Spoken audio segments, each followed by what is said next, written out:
Nous nous étions préparés ensemble avant Ramadan avec un épisode qui introduisait l'état d'esprit dans lequel nous devions aborder Ramadan. Maintenant que Ramadan est terminé, que les cœurs sont en fête et en joie, parlons de l'après-Ramadan.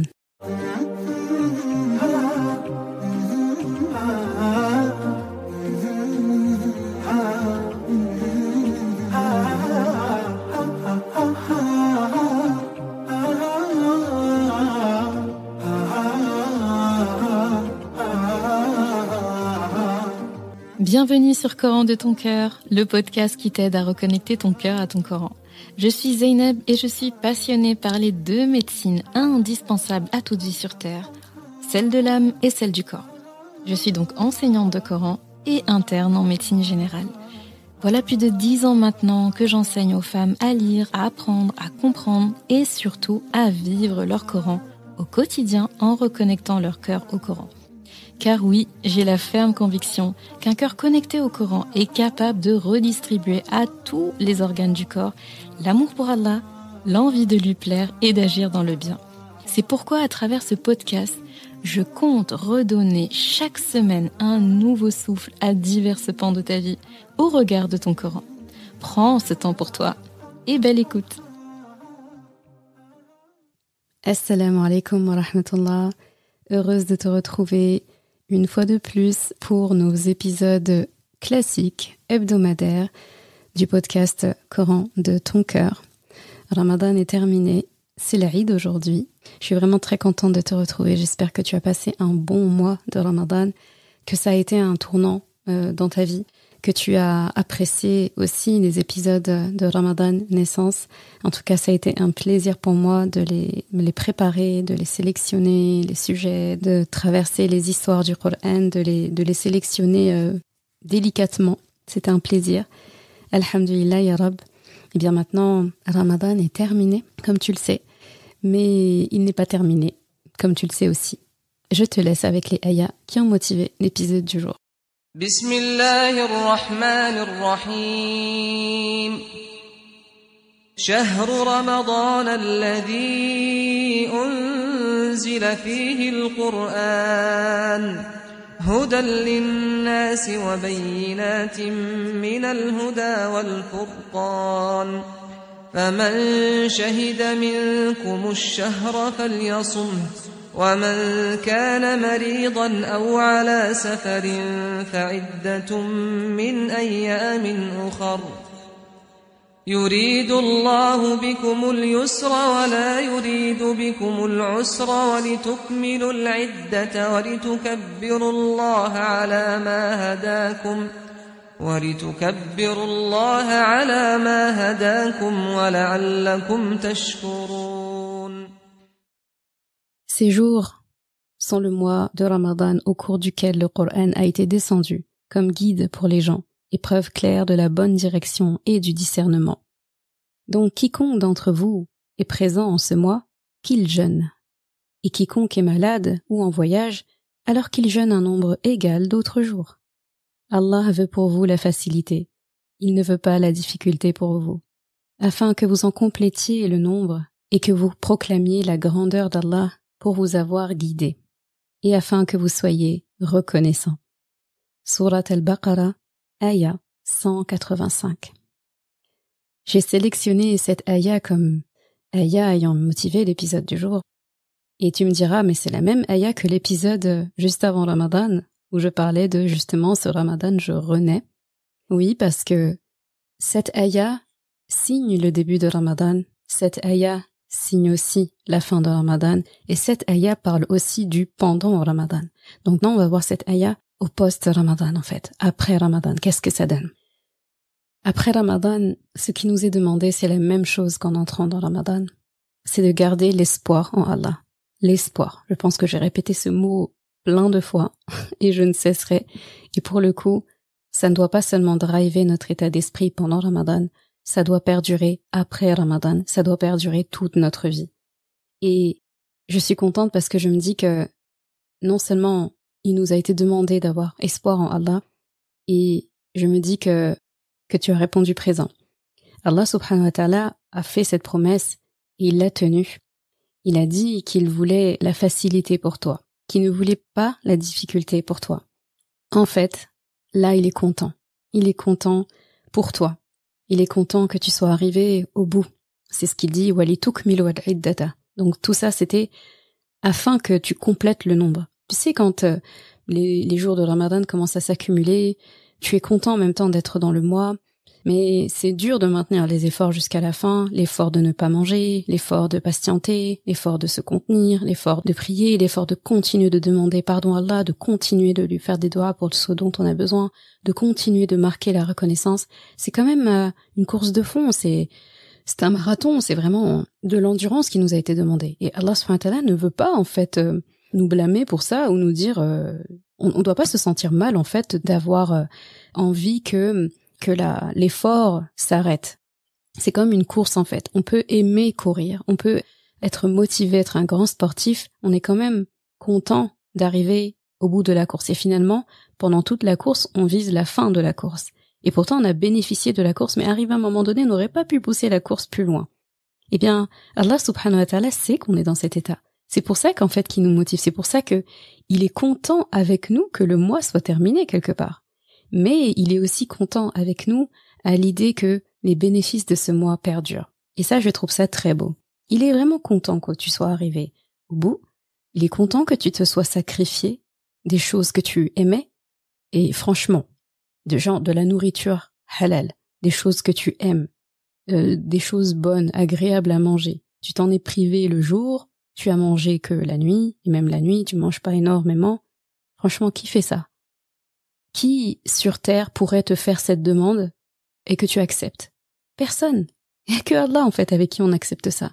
C'est pour ça que tu vas avoir des personnes par exemple qui n'ont pas même de pratique religieuse poussée, qui subhanallah ne prient pas et qu'Allah les guide vers la prière. Jamais d'ailleurs blâmer des personnes qui jeûnent mais ne prient pas, se moquer d'eux ou leur dire ton jeûne ne sert à rien. On n'est personne pour dire ça. Et cette personne a quand même sacrifié quelque chose pour Allah et peut-être qui sait que ce sera une ouverture pour la suite. Donc toujours encourager les personnes qui jeûnent. Donc j'ai envie de dire, juste en faisant ça, en fait, tu as prouvé à Allah qu'il comptait pour toi. Parce que en vrai, il y a aucune situation où tu ferais ça en fait. Personne ne pourrait obtenir de toi que tu te prives de manger pendant 29 jours d'affilée, que tu manges que le soir, que tu te lèves hyper tôt le matin, que tu te couches tard le soir. Mais personne en fait, personne. Il y a que avec Allah que tu le fais et de manière naturelle, sans broncher, sans avoir l'impression qu'on t'arnaque, sans avoir l'impression qu'on t'a volé quelque chose, qu'on t'a privé de quelque chose. Tu le fais de bon cœur en fait.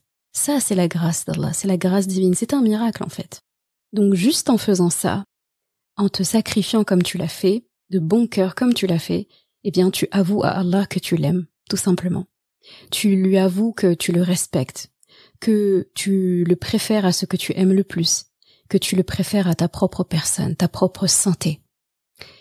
Aujourd'hui, c'est une joie, une réjouissance en fait qui devrait émaner de toi pour toutes ces raisons, pour tout ce que je viens de te dire. Aujourd'hui, d'ailleurs, pendant Salat al-Aïd, sur la route de la mosquée et toute la journée, c'est le takbir qui t'est demandé, qui va t'être demandé. C'est le takbir qui est proclamé, comme Rasulallah nous l'a recommandé, de multiplier les takbirat, le fait de dire Allahu Akbar, Allahu Akbar. Donc Allah est le plus grand, il n'y a rien de plus grand que lui. Il n'y a rien d'au-dessus de lui. Et pourquoi, à ton avis, en fait, Allah te rappelle de dire ça, de dire Allahu Akbar? Eh bien, il te rappelle ton vécu. Il te rappelle ton état d'esprit pendant ce Ramadan, comment il doit être. Il te rappelle que durant ce mois, par tes actions, tu as témoigné à Allah qu'il était le plus grand que toi. Tu t'es levé plus tôt que d'habitude. Tu es allé à la mosquée peut-être plus souvent. Tu as moins mangé qu'avant, tu as plus prié que d'habitude, tu as lu plus de Coran que d'habitude, tu as fait moins de péchés que d'habitude, tu t'es maîtrisé plus que d'habitude, tu as montré à Allah qu'il était ta priorité. Allahu Akbar, Allah est plus grand que nous. En fait, Allahu Akbar, tu l'as vécu pendant ce mois, pendant 29 jours, tu as vécu, tu as célébré, tu as incarné, tu as appliqué Allahu Akbar. Tu as incarné cette phrase. Et ce qu'Allah veut, c'est que tu fasses perdurer cet état d'esprit après Ramadan, pour que ça perdure même pour le restant de tes jours. En fait, il te demande, en quittant ce mois de Ramadan, d'y rester, en fait, d'y revenir, de ne pas vraiment le quitter. C'est-à-dire de ne pas quitter ces habitudes-là. Bien sûr, en moins intensif, on va dire, mais en étalé dans le temps. Là, cette fois-ci, ça va être une douce endurance pour le reste de ta vie. C'est comme s'il te disait, maintenant que Ramadan est parti, peux-tu me montrer que je suis toujours ta grande priorité? Pourquoi ne pas maintenir le fait de te lever tôt le matin? Après tout, la communauté de Rasulallah, il l'a dit, sa communauté, c'est la communauté qui se lève tôt. Pourquoi ne pas commencer à jeûner les lundis et les jeudis, comme le prophète Sam faisait? Il disait qu'il aimait jeûner le lundi et le jeudi, parce que les comptes étaient présentés à Allah les lundis et les jeudis. Les actions que les gens font dans la semaine lui étaient présentées par des anges tous les lundis et jeudis. Et Rasulallah disait qu'il aimait être en état de jeûne, donc dans un état où Allah aime, dans un état où Allah a beaucoup de rahma envers nous, beaucoup de pitié envers nous, pour que lorsque les comptes lui sont présentés à ce moment-là, il ait pitié de nous. Et il nous efface nos péchés et nous élève nos bonnes actions. Donc pourquoi pas ne pas maintenir le jeûne en jeûnant les lundis, jeudis, les jours blancs dans le mois. On sait que le 13e, 14e, 15e jour des mois lunaires sont des jours de jeûne. Les 6 jours du mois de Shawwal, là, qui a débuté aujourd'hui. Pourquoi ne pas arrêter définitivement d'écouter des musiques avec des paroles vulgaires dedans qui finalement ne nous apportent rien de bien au cœur? Pourquoi ne pas maintenir une alimentation saine, modérée, sans excès? Pourquoi ne pas continuer les repas de famille, agréables, où tout le monde partage des choses intéressantes à dire? Pourquoi ne pas maintenir les moments de spiritualité, de recueil en famille? Pourquoi ne pas maintenir l'aumône? Tu as versé sûrement de l'aumône ce mois-ci. Pourquoi tu le gardes pas? Et une aumône qui est régulière, désintéressée, juste pour Allah. Pourquoi ne pas maintenir l'absence de médisance, de paroles futiles ou de paroles blessantes? Pourquoi ne pas maintenir la lecture et l'écoute de ton Coran, comme tu l'as fait régulièrement pendant ce mois? Maintenant que Ramadan est parti, dis-toi que c'est comme si Allah te posait cette question. Maintenant que Ramadan est parti, peux-tu me montrer que je suis toujours ta priorité? Peux-tu continuer d'incarner Allahu Akbar? C'est ce qu'il veut te demander, Allah subhanahu wa ta'ala, derrière Allahu Akbar.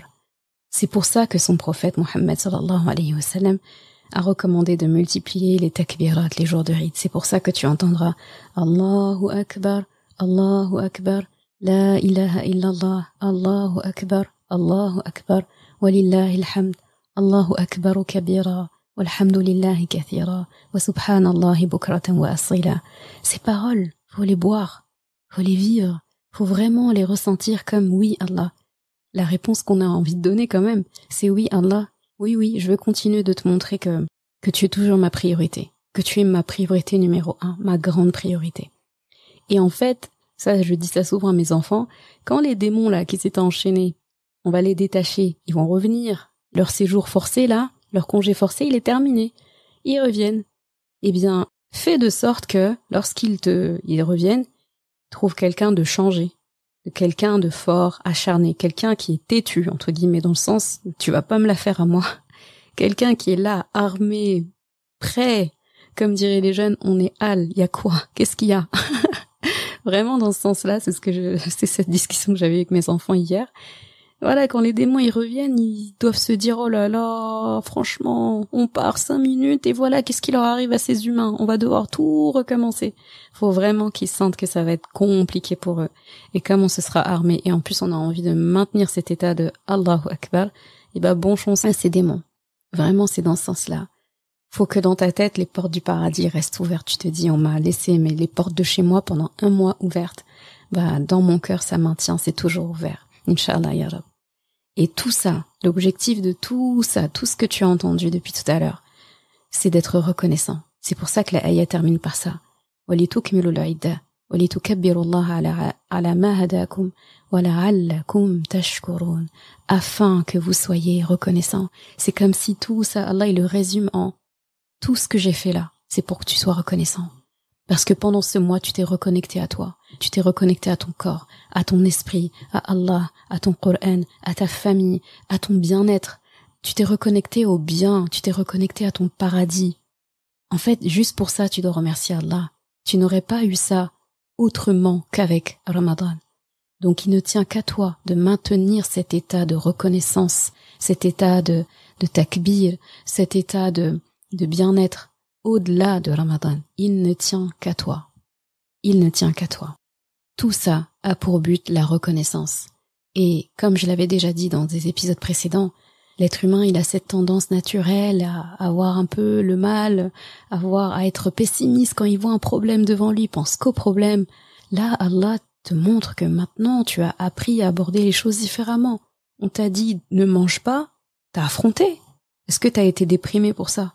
Non. On t'a dit « prie plus », t'as déprimé pour ça? Non. On t'a dit « dors moins », t'as déprimé? Non. On t'a privé de plein de choses. Tu as déprimé à cause de ça? Non. Alors lorsqu'il y a un problème qui arrive dans ta vie, tu es privé de quelque chose. Tu as une épreuve où on t'a ajouté une tâche. Tu vas déprimer aussi? Non. Reconnaissance. S'il y a bien un message que tu dois retenir de tout ce qui s'est passé pendant ce mois et pour le restant de ta vie, c'est Alhamdulillah. Et ça te rappellera toujours la boucle finalement qui se ferme et qui se réouvre, une boucle vertueuse de l'hamd. Rappelle-toi, au cas où tu oublies, les premiers versets du Coran, de l'Fatiha, Alhamdulillahi Rabbil Alamin. Je te souhaite une bonne fête, un bon Eid, de bons moments en famille, de bons moments entre amis. Qu'Allah accepte ton jeûne, qu'Allah accepte tous tes sacrifices, qu'Allah te permette de pouvoir continuer de lui montrer qu'il est toujours ta grande priorité. Wassalamu alaikum wa rahmatullah. Merci d'avoir écouté cet épisode. Et comme toujours, si ce podcast t'a apporté du bien, alors une chose à faire, t'abonner pour ne rien rater. Et si il te semble pouvoir être utile à d'autres personnes, sens-toi libre de le partager et même de laisser un commentaire et la note de ton choix sur ta plateforme d'écoute préférée. Ce sera une belle manière de me faire savoir que ce podcast doit continuer et être écouté par le plus grand nombre. Je confie à Allah subhanahu wa ta'ala le soin de préserver ta foi, ton honneur et ton cœur. Je te laisse à présent passer un bon moment avec ton Coran et je te dis à vendredi prochain pour un nouvel épisode. Assalamu alaikum wa rahmatullah.